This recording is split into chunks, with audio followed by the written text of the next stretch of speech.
స్థానిక ఎన్నికల్లో క్షేత్రస్థాయి నాయకత్వం. ఎందుకంటే రోజువారీ తమ ఎగ్జిస్టెన్స్ లో ఉండే సవాల్, ఎమ్మెల్యే ఎవరు అన్నదానికన్నా మా మండల ప్రెసిడెంట్ ఎవరు, సర్పంచ్ ఎవరు. ఇప్పుడు ఒక గ్రామంలో తెలుగుదేశం బలంగా ఉంటుంది, కానీ ఆ గ్రామ సర్పంచ్ జనసేన వాళ్ళకి ఇచ్చారనుకోండి, ఆ మండలంలో తెలుగుదేశం బలంగా ఉంటుంది. కానీ ఆ మండల ప్రెసిడెంట్ బీజేపీకో జనసేనకు ఇచ్చారంటే తెలుగుదేశం నాయకుల్లో ఎంత హాట్ బాన్ ఉంటుందో మీరు ఆలోచించండి. ఎందుకంటే ఎమ్మెల్యే అంటే ఓకే మా స్థాయి కాదు కదా అనుకుంటారు. సో ఎక్కడ సమస్య వస్తుంది అంటే చాలా చోట్ల ఇప్పుడు జనసేన ఎమ్మెల్యేలు ఉన్న చోట అయితే ఇంకెక్కువ డిమాండ్ ఉంటుంది. టీడీపీ మాకు సమానంగా జెడ్పీటీసీలకు కావాలి, సమానంగా ఎంపీటీసీలకు కావాలి, మండల ప్రెసిడెంట్లకు కావాలి అనే డిమాండ్ జనసేన నుంచి వస్తుంది.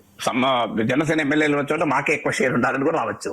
కానీ సమస్య ఏంటి, జనసేనకు సీట్లు ఇచ్చిన చోట కూడా టీడీపీ బలమైన పార్టీ, పొత్తులో భాగంగా కొన్ని సీట్లు జనసేనకి ఇచ్చాయి. టీడీపీ నాయకులు ఇప్పటికే క్షేత్రస్థాయిలో ఆ అసహనము, అసంతృప్తి పెరిగింది. ఎమ్మెల్యేలని నెత్తి మీద పెట్టుకొని గెలిపించుకున్నాము, బరువు ఎక్కువైపోయింది అనుకుంటే ఇప్పుడు స్థానిక పదవులు కూడా వాళ్ళే అడిగితే మా పరిస్థితి ఏంటి అని. అందువల్ల తెలుగుదేశం నాయకులు ఖచ్చితంగా క్షేత్రస్థాయిలో చంద్రబాబు నాయుడుకి ఇది సవాల్గా మారుతుంది. ఎందుకంటే అడ్జస్ట్మెంట్, అకామిడేషన్ సవాల్గా మారుతుంది. అందువల్ల జనసేనకు ఇచ్చినా కూడా రెండో సమస్య వస్తుంది. ఇచ్చిందనుకోండి మళ్ళీ గెలవాలి కదా.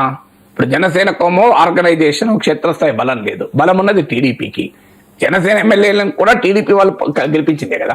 అందువల్ల ఒకవేళ టీడీపీ పొత్తులో భాగంగా జనసేనకి ఇచ్చినా కూడా టీడీపీ ఓటర్లు జనసేనకు ఎంత మేర కోటేస్తారు. ఎందుకంటే లోకల్ లాయల్టీస్ ఉంటాయి. ఎమ్మెల్యే అనే వరకు ఏమవుతుందంటే చంద్రబాబు నాయుడు ముఖ్యమంత్రి చేయాలి అనే కోరిక వల్ల, అందులో జగన్మోహన్ రెడ్డి టీడీపీ పైన, చంద్రబాబు నాయుడు పైన వ్యవహరించిన తీరు వల్ల, చివరికి చంద్రబాబు నాయుడు అరెస్ట్ చేయడం వల్ల టీడీపీ శ్రేణుల్లో అక్కసు ఏర్పడింది. 4 ఎమ్మెల్యేలు రాకపోయినా మంచిది, జగన్ ఓడించాలి, అందుకొరకైనా మన మిత్రపక్షాలను కలుపుకోవాలి అనే కసితో పనిచేశారు.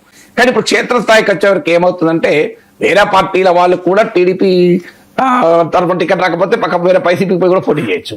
సో అందువల్ల జనసేన వాళ్ళు పోటీ చేసిన తెలుగుదేశం ఓటు క్షేత్రస్థాయిలో ఎంత ట్రాన్స్ఫర్ అవుతుంది, అసంతృప్తి టీడీపీ శ్రేణుల్లో ఉన్నప్పుడు వాళ్ళు ఎలా పనిచేస్తారు, ఎలా గెలిపిస్తారు అనే క్వశ్చన్ ముందుకు వస్తుంది.